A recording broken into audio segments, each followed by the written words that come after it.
So, for a potential space launcher, if they wanted to have experimental spacecraft, would they have to go through a separate process, or would experimental vehicles be covered under the AST-400? They're both the operational, which is once you get up and start operating, and the experimental. So if you start out and you design a spacecraft and you build something and you want to go up and test it, you go through a very similar process. You make an application to the FAA. There's obviously paperwork and certain hoops that you have to pass through, but once you meet those, they will more than likely grant you a permit to fly your experimental spacecraft.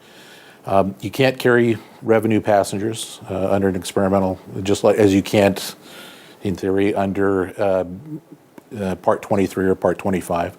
But it allows you to do research and development that's really required to do that, to go out and prove that your rocket works. But there isn't anywhere in AST-400 that says, say, for example, if I fly above 12,000 feet, I have to make sure that everybody on board my aircraft in a Part 23, if I fly above 12,000 feet, everybody has to be on oxygen. That's a hard and fast requirement, or it has to be pressurized. That you can point to, you can actually turn to that in the book and say, okay, that's where it's required. It doesn't say that in AST-400. It says, there's certain life critical functions that must be taken care of, but beyond that, it's up to you to tell us how you're going to solve that issue. It seems to me that there is an opinion amongst people in the space community that the FAA and NASA is trying to hold commercial companies back. Would you consider that true or false? Not at all. I don't think that that's the case at all. FAA literally, and I know this from experience, FAA literally grants hundreds, more than likely thousands, of experimental permits all the time. I mean, they're doing this. This is one thing they do, especially for aircraft. And I heard the same excuse in the aircraft world. Oh, they're trying to keep us from flying. That's not the case. If they did, they'd issue 5, 10 experimental airworthiness certificates, and that would be it. And that's not the case. They literally do. They're bound by everybody else.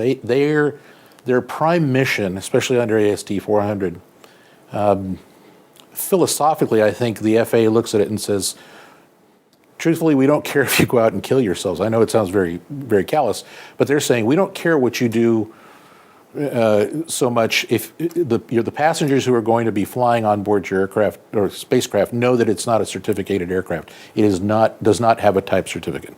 So there is an informed consent there. They know that they're doing something that traditionally has been more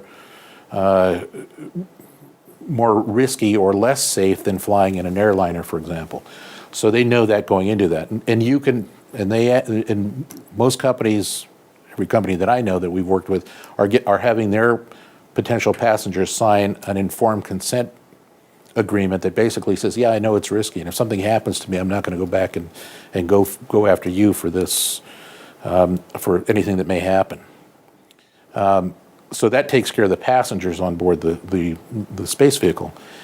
FAA's real primary concern, and always has been, is also people and property on the ground. They don't want the aircraft to come out of the sky and possibly damage property, or, for that matter, kill people, quite frankly. They want to make sure that everything that they do and everything that they look at reduces the risk the potential risks that may happen to people and property on the ground. It's the CAA, the precursor to the FAA, was really, in effect, chartered for that reason. It was basically the barnstormer rule. There were a lot of barnstormers, especially after World War I, that were going out and flying passengers and doing stunts, and accident rates really started to soar. And so I believe it was Roosevelt at the time came in and said, this is going to change. We can't allow this to happen. Primarily from the fact that there are a lot of people that don't want to fly because they see these barnstormers and people are getting killed in these really spectacular crashes, and it's going to destroy this fledgling air industry. So we need to do something to stop this. And so they put regulation in place both to protect people on the ground and passengers. So AST-400 is very similar. They anticipated the government anticipated the rise of commercial space, but rather than take a large, heavy-handed approach to it, they looked at this and said, okay, we're going to allow people to go into space. We know that that's the next natural progression. So what we're going to do is we're going to put in place a mechanism to allow people to go into space.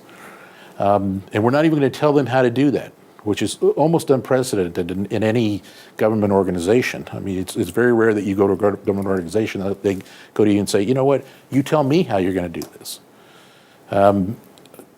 It's spectacular. I mean, if certifying Part 35 airliners or even small airplanes were that, there'd be, you know, I don't think I would have a job, to tell you the truth. But based on that as well, it's knowing what motivates the FAA. Why do they want to see data on one portion, but they may not want to see something on the other? You know, what makes sense to them? Why are we explaining things to the nth degree for them on this thing, but we don't have to over here? It's basically, they looked at this and said, we don't want to destroy the fledgling commercial space operations or commercial space industry by a heavy-handed approach. So we're going to rely on industry to tell us how this should come together, how the aircraft should, safety and recovery and launch and everything else, rely on them to tell us, and then concern ourselves, does this will this keep the people on the ground and property on the ground? Will this reduce the possibility of any mishap or injury or damage to people or property on the ground? I've been asked the question too, do you come in and take over? We've already got somebody that's doing this. It's dealing with the FAA. Do you come in and take over? It's about 50-50. We'll get hired sometimes to do that, but quite a few of our customers already have somebody in place. We come in and we augment the person that's actually doing, or the team that's actually doing that. Typically, they have a team of engineers that are working the project and putting together their proposal, their plan for licensing under AST 400. But they need somebody to ask the question, why do we need to do this? Or how can we do this? Or how can we present this to where it makes sense to the FAA, or makes sense, period. And so that's where we come in. We augment that team. We may never see the FAA working for a specific customer because they have somebody who deals one-on-one with the FAA. But we're behind the scenes. We're the ones that are providing them with information and with data and everything they need to prepare for that FAA. So that is a good chunk. Or again, too, we can also represent them or represent the company as well as part of that. We did that quite a bit for aircraft and aircraft certification, where a small company will, say, for example, build a light sport aircraft and then they'll need help with the FAA, and that's where we come in. We basically head it up and approach the FAA and go through everything that we need to do to get that input and get their project literally off the ground and get their type certificate. So.